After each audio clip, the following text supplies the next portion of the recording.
हुआ है? हाँ बेटा, बहुत से मुनिराजों पर उपसर्ग हुए हैं। इनमें से कुछ सर्वार्थ सिद्धि में देव होते हैं। इन्हें अनुत्तरोत्पादिक महामुनिराज कहते हैं। प्रत्येक तीर्थंकर के काल में ऐसे 10। आज मैं तुम्हें ऐसे ही एक मुनिराज की कथा सुनाता हूँ।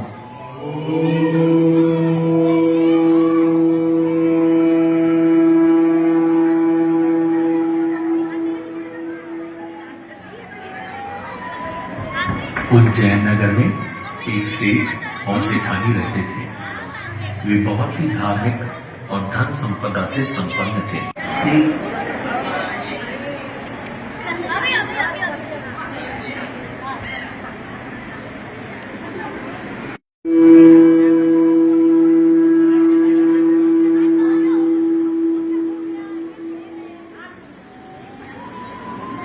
उज्जैन नगर में एक सेठ और सेठानी रहते थे।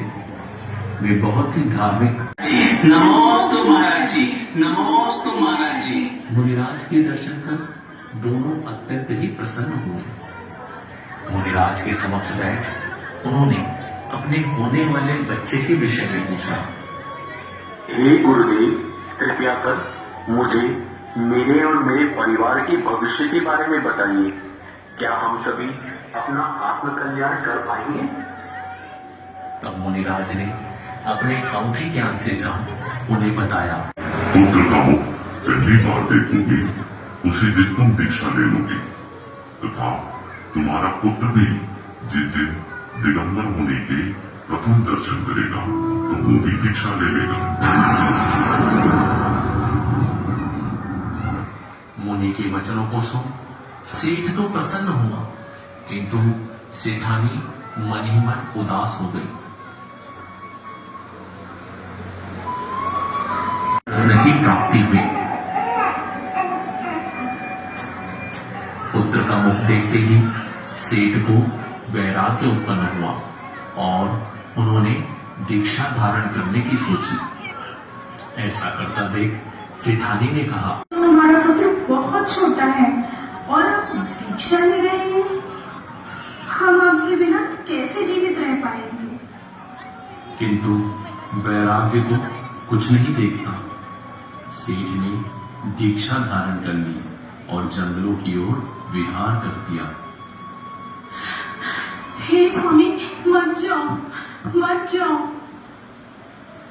पति के वियोग से दुखी सेठानी मन ही मन सोचने लगी, मेरे स्वामी तो बाहर जाने ही नहीं दूंगी। सारी सुख सुविधाएं उसे घर पर ही उपलब्ध कराऊंगी।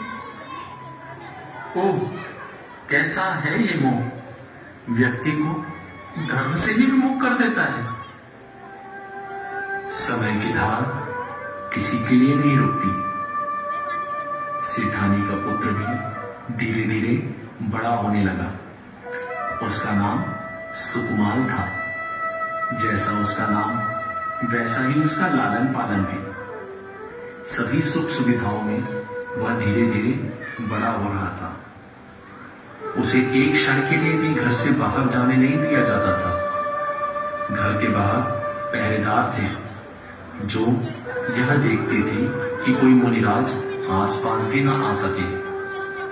एक छोटा सा दाना भी बैठने पर उन्हें पीड़ा पहुंचाता था। वे केवल कमल पत्र में पके हुए चावल ही खा पाते थे। धन्य है ऐसे सुकुमार। कुछ समय पश्चात उसी नगर में मुनि गर्धराचार्य जी ने चातुर्मास किया। चातुर्मास के अंतिम दिवस मुनिराज ने अपने अवधि ज्ञान से जान लिया कि सुकुमार की आयु तो मात्र 3 दिन ही शेष रह गई है। अतः रात्रि में वे उसके भवन के पास ही उपवन में जोर जोर से पाठ करने लगे। नमो रंतानम, नमो सत्तानम, नमो आयर्यानम, नमो मच्छायानम, नमो योये सौमसावनम।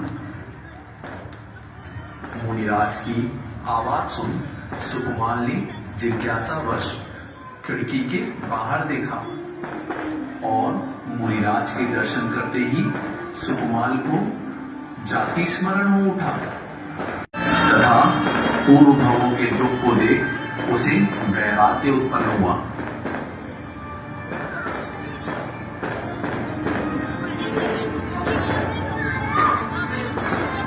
सैनिकों की नजरों से बचते हुए सुकुमाल मुनिराज के समक्ष बैठ गए। मुनिराज के कथन सुन उन्होंने दीक्षा धारण कर ली तथा जंगलों की ओर विहार कर दिया। ओहो, देखो कैसे वे मुनिराजवन नंगे पैर इस पथरीले रास्ते में चल रहे हैं। कहाँ मखमलों में सोने वाले आज पैरों से खून की धार बह रही है। ओहो, धन्य है ऐसे मुनिराज, धन्य है। में लीन थे तभी एक सियारनी उनके रक्त की गंध सूंघती हुई वहां आ पहुंची। मुनिराज को देख उसे भी अपना पूर्वभाव याद आ गया तथा वह सोचने लगी, ये तो मेरा देवर था,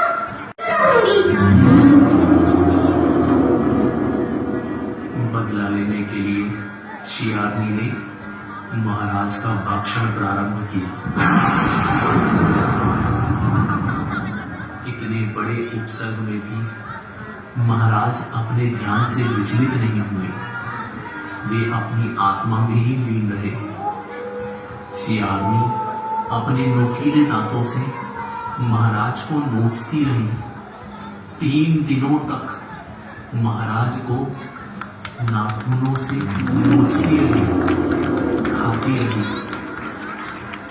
3 दिनों के पश्चात महाराज ने अपना देह त्याग दिया और वे सर्वार्थ सिद्धि में जाकर देव हुए। धन्य है ऐसे सुकुमार।